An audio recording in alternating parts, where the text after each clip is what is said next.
So, Mustafa Nawaz Khurka साहब, thank you so much for being on the programme.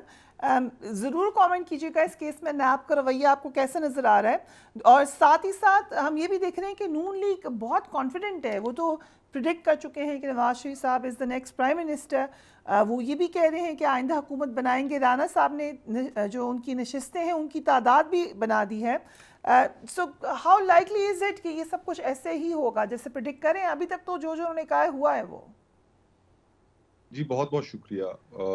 जहाँ तक इस नैब के हवाले से कमेंट, मेरा तो तबसरा ये होगा कि आज गालिबन अखबार में मैंने ये खबर पढ़ी कि ट्रांसक्रिप्ट जो है वो सुप्रीम जुडिशल काउंसिल के एक ऑनरेबल जज साहब जिनके बारे में एक दरख्वास्त दी गई थी, वो दरख्वास्त वो गलत पाई गई। तो उन्होंने कहा, और ठीक कहा उन्होंने, कि क्योंकि उनके बारे में एक तासुर पैदा हुआ, एक डेफिमेशन हुई, तो वो अपना ये राइट तस्वर करते हैं कि तमाम की तमाम जो प्रोसीडिंग्स है सुप्रीम जुडिशल काउंसिल की वो पब्लिक की जाए, ताकि लोगों को भी पता चले कि उनके ऊपर किस तरह से इल्ज़ाम गलत तरीके से लगाया गया। तो ज़हन में ख्याल पैदा हुआ कि जाहिर बात है जज साहब ने ये बिल्कुल मुनासिब समझा और ये बात ठीक थी, लेकिन ये हम सियासतदानों के बारे में ऐसा रवैया कभी क्यों नहीं इख्तियार किया जाता।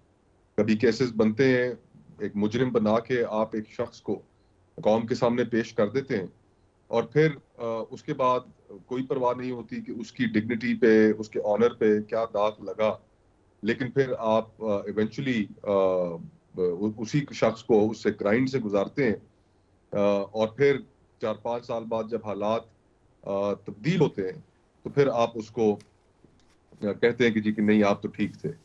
तो इसमें हमारे सामने ऐसे वाकयात भी मौजूद हैं, जिस तरह क्या एक मौजूद है मरहूम का कि जो प्रोसिक्यूशन थी नैब की, it led that honourable gentleman to the point where he committed suicide.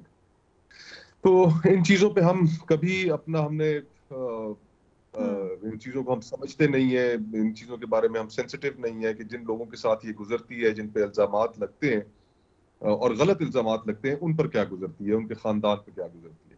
बाहर तौर जहाँ तक आपने मियाँ साहब का जिक्र किया, मुस्लिम लीग नून का जिक्र किया, तो मुस्लिम लीग नून तो आप ज़ाहिरी हमें लग ऐसा ही रहा है ज़ाहिरी तौर पे कि तमाम का तमाम इस वक्त जो स्ट्रक्चर है वो उनको हुकूमत में लेके आने की कोशिश कर रहा है। एक डील बज़ाहिर नजर आ रहा है कि हो चुकी है, और आने वाले जो इलेक्शंस हैं वो उनके ऊपर ऑलरेडी सवालिया निशान खड़े हो गए हैं कि इस माहौल में कि जहाँ पर पहले से ये भी तय हो रहा है कि ओहदे किसके पास कौन से जाएंगे, सूबों में कौन वज़राए आला होंगे, वहां पर हुकूमतें किसकी होंगी, तो इतनी बड़ी इलेक्शन की एक्सरसाइज कराने का फायदा क्या है फिर?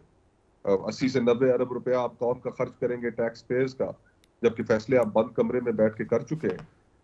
तो ये दायरों का एक सफर है जो पाकिस्तान में जारी है पिछले 76 सालों से, कोई तब्दीली नहीं आ रही। 2018 में मुस्तफा जो साहब, इफ यू अलाउ मी, क्योंकि आप पंजाब की सियासत को बड़ी अच्छी तरीके से समझते हैं, आप कोशिश कर रहे थे कि अपनी जमात एक अलहदा बनाई जाए। वक्त की कमी की वजह से, क्योंकि इलेक्शन कॉल हो गए, आपको लगा कि इतना वक्त नहीं मिल सकेगा।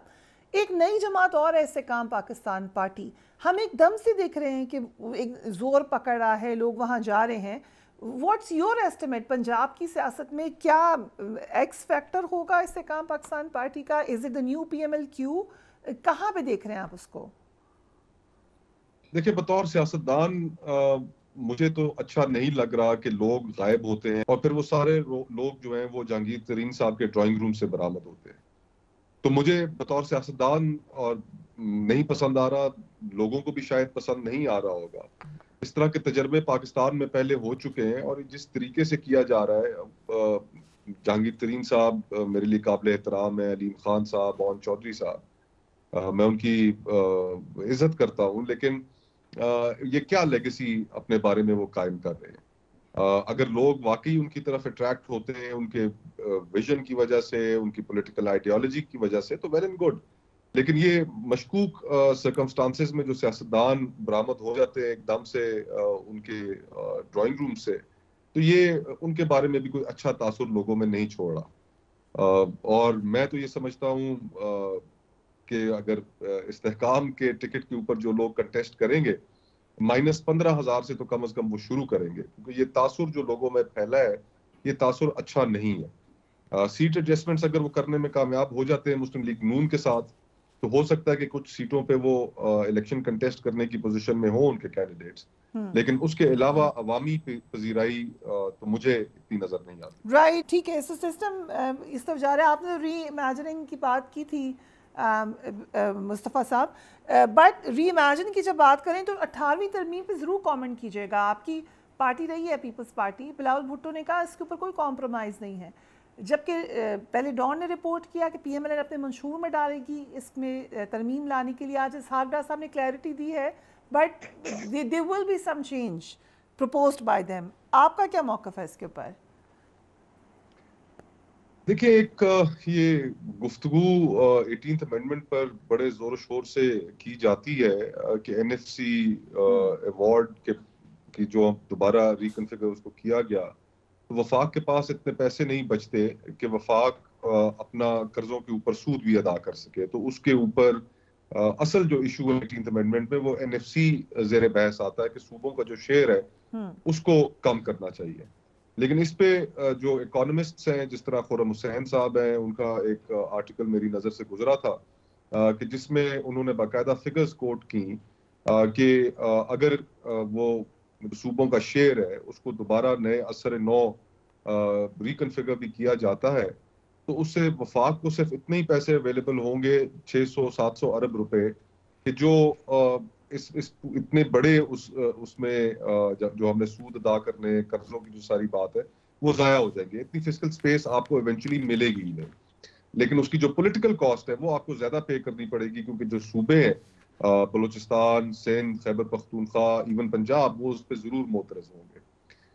اگر ہم نے اس چیز کو ٹھیک کرنا ہے تو پھر فیڈرل گورنمنٹ کو بجائے اس کے کہ وہ جو پیسہ صوبوں میں جا رہا ہے اس کے اوپر نظر جما کر بیٹھے، فیڈرل گورنمنٹ کو یہ کوشش کرنی پڑے گی کہ وہ اپنی جو کٹی کا سائز ہے اس کو بڑھائے، اپنے جو ایکسپینڈیچرز ہیں ان کو کم کرے، اپنے جو لاسز ہیں ان کو کم کرے.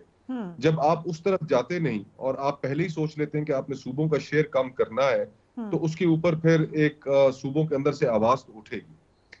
تو اس لیے میں سمجھتا ہوں کہ سب سے پہلے جو ملک کے اندر ضرورت ہے وہ فیڈرل گورنمنٹ کو ریفارمز کرنے کی ضرورت ہے. بٹ کوئی question, can we reimagine اور ری تھنک پھر فیڈرل اسٹرکچر؟ یہ بھی تو اس کی دوسری طرف ہو سکتی ہے. Maybe you don't need such a huge federal structure اگر آپ پروونسز کو امپاور کریں.